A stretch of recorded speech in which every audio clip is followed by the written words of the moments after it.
নমস্কার বন্ধুরা, রাঙামাটির রান্নাঘরে আমি আগেই চলে এসেছি। আপনাদের সকলকে স্বাগত জানাই। আজকে আমি যে রেসিপিটা নিয়ে এসেছি সেটা হলো আজকে পিঠে। কথাই আছে আজকে খেয়েছ আজকে ফরগুনেছ, তো আমি আজকে সেই আজকে পিঠে বানাবো। আপনারা দেখুন পুরো ভিডিওটা, আজকে পিঠে আমি কেমন করে বানাই। তো আমি চাল বাটতে শুরু করি। এখানে 750 গ্রাম চাল নিয়েছি।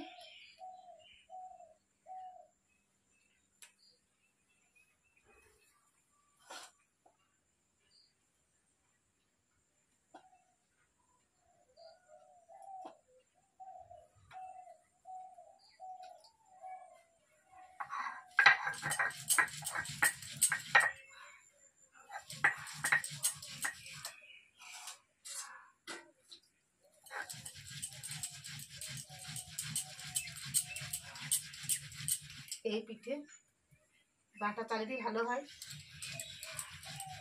অনেকে গুঁড়ো চালের করে।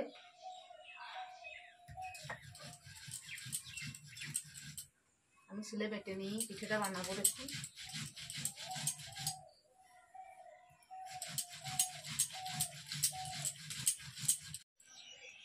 দেখুন বন্ধুরা, চালটা সবগুলো বাটা হয়ে গিয়েছে। আর দেবো এবার স্বাদ মতো লবণ। আর চালটাকে নরম করার জন্য ফুটন্ত গরম জল দেবো। জল গরম বসিয়ে দিয়েছি আমি। এরকম ফুটন্ত গরম জল নিয়ে এলাম।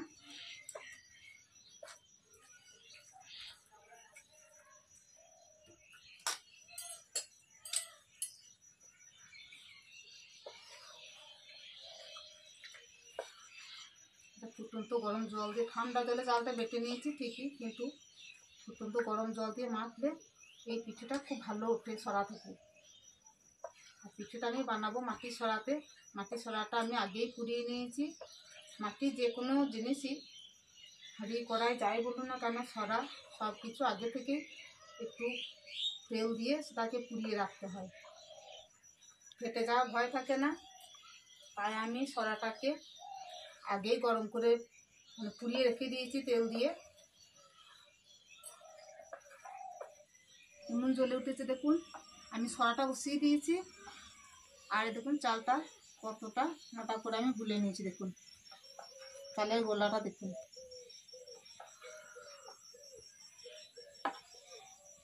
দেখুন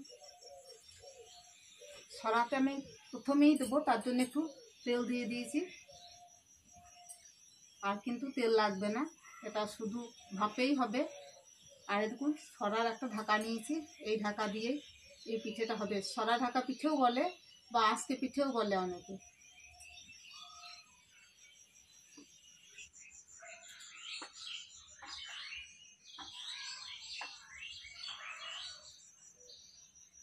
সরাটা গরম হয়ে গেছে, এবার আমি অল্প একটু দিয়ে দেখি। খুব বেশি গরম হলে সরাতে হবে না। এই পিঠে খুব অল্প তাপে ভাজতে হয়।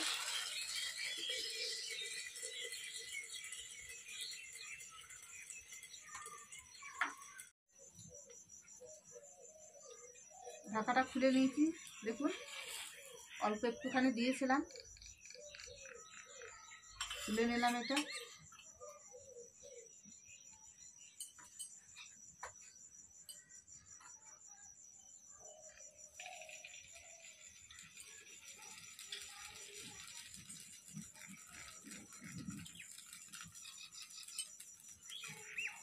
ঢাকা দিয়ে দিই। এই দেখুন হয়ে গিয়েছে, একটা পিঠে আমি নামিয়ে নিয়েছি। আবার এই দেখুন একটা পিঠে, এরকম ফুলেছে, ফুটফুটে হয়েছে দেখুন। এই দেখুন একদম ফির সাদা হয়ে আছে। এই দেখুন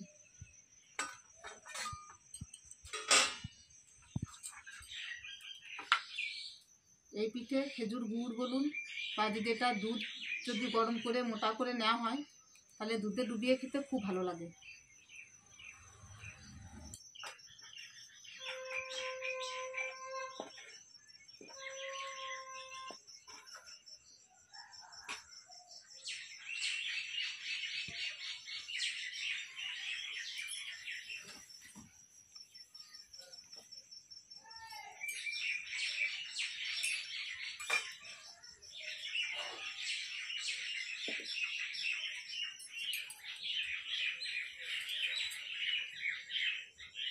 এই পিঠেতে একটু করে জল দিয়ে দিতে হয়, তাহলে তলাটা ঘুরে ফিরে যায় না।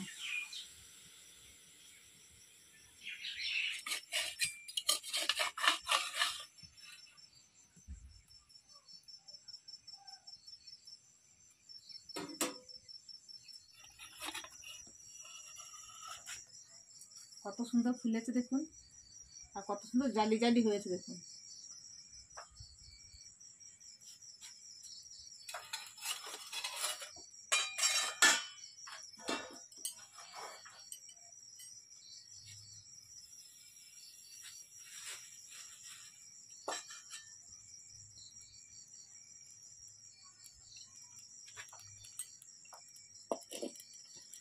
ঢাকা দিয়ে দিলাম। চালের গুঁড়াটা দিয়েছি 5 মিনিট হলো। এবার আমি 5 মিনিট পর একটু জল দিয়ে দিই। এই পিঠেটাতে তেল লাগে না, দেওয়ার পর 5 মিনিট পর আমি একটু জল দিয়ে দিলাম। এটা ভাপেতেই হয়ে যায় পিঠেটা। আর এই পিঠেতে এই কালো তিল বা বোঁচটা যদি খোসা তুলে নিয়ে শুকনো কড়াই ভেজে গুঁড়ো করে দেওয়া হয় তো খুব সুস্বাদু হয়, সেন্ট ওঠে, ভালো লাগে। কিন্তু আমার বাড়িতে তিল নেই, তাই আমি দিতে পারলাম না। আমি শুধুই করলাম এটা, শুধুমাত্র লবণ জল দিয়েই হলো পিঠেটা। আমার মা ঠাকুমা খুব ভালো বানাইতেন পিঠেটা, একটু সময় লাগে, তাই আমার মা তো 2টো উনুন ধরিয়ে এই পিঠেটা বানাইতেন। দেখুন হয়ে গেছে, কেমন ফুলেছে দেখুন, দেখুন কেমন ফুলেছে, খুব সুন্দর হয়েছে। আর এই উল্টো দিকটা দেখুন, দেখুন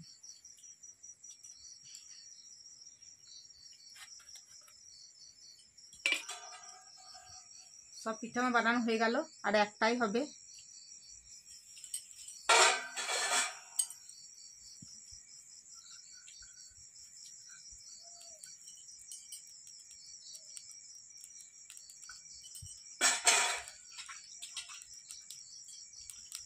ঢাকা দিয়ে দিই।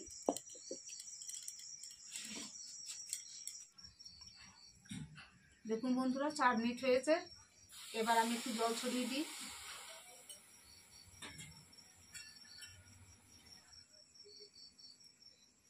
এবার ঢাকনাটা খুলে দেখি, দেখুন হয়েছে, কত সুন্দর ফুলেছে দেখুন। দেখুন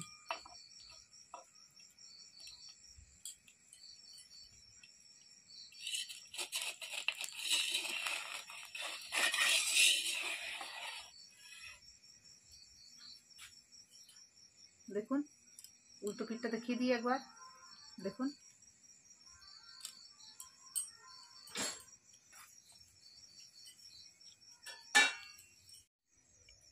দেখুন বন্ধুরা পিঠেগুলো সব বানানো হয়ে গিয়েছে, একদম ঠিক সাদা, কত সুন্দর দেখতে লাগছে দেখুন। 5 মিনিটেই জল খাবার হয়ে যাবে, খুব তাড়াতাড়ি, কম খরচায়, তেল মশলা কোনো কিচ্ছু নেই, শুধুমাত্র চাল আর একটু গুড় বা দুধের ক্ষীর করে নিলেই হবে। ঝটপট বানিয়ে ফেলুন জল খাবার। দেখুন কত সুন্দর হয়েছে, বা কোনটা দেখবেন বলুন আপনারা, একটা পুড়ে যায়নি, নষ্ট হয়নি, কিচ্ছু না, কত সুন্দর হয়েছে দেখুন। একটা ভেঙে দেখাই আপনাদের, কত সুন্দর ফুলেছে দেখুন, জালি হয়েছে দেখুন, দেখুন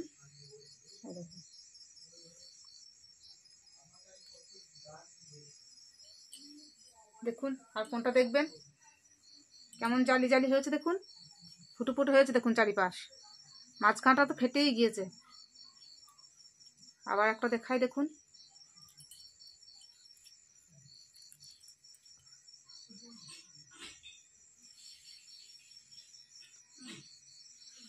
এই পিঠেটা মা ঠাকুমার কাছ থেকে শিখেছি, ঠাকুমার কাছ থেকে মা শিখেছিল, মায়ের কাছ থেকে আমি শিখেছি।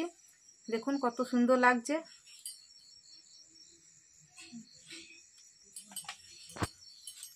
এরকম ভাবে দেখুন বন্ধুরা,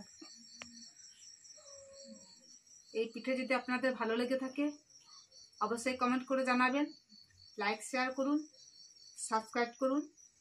ধন্যবাদ।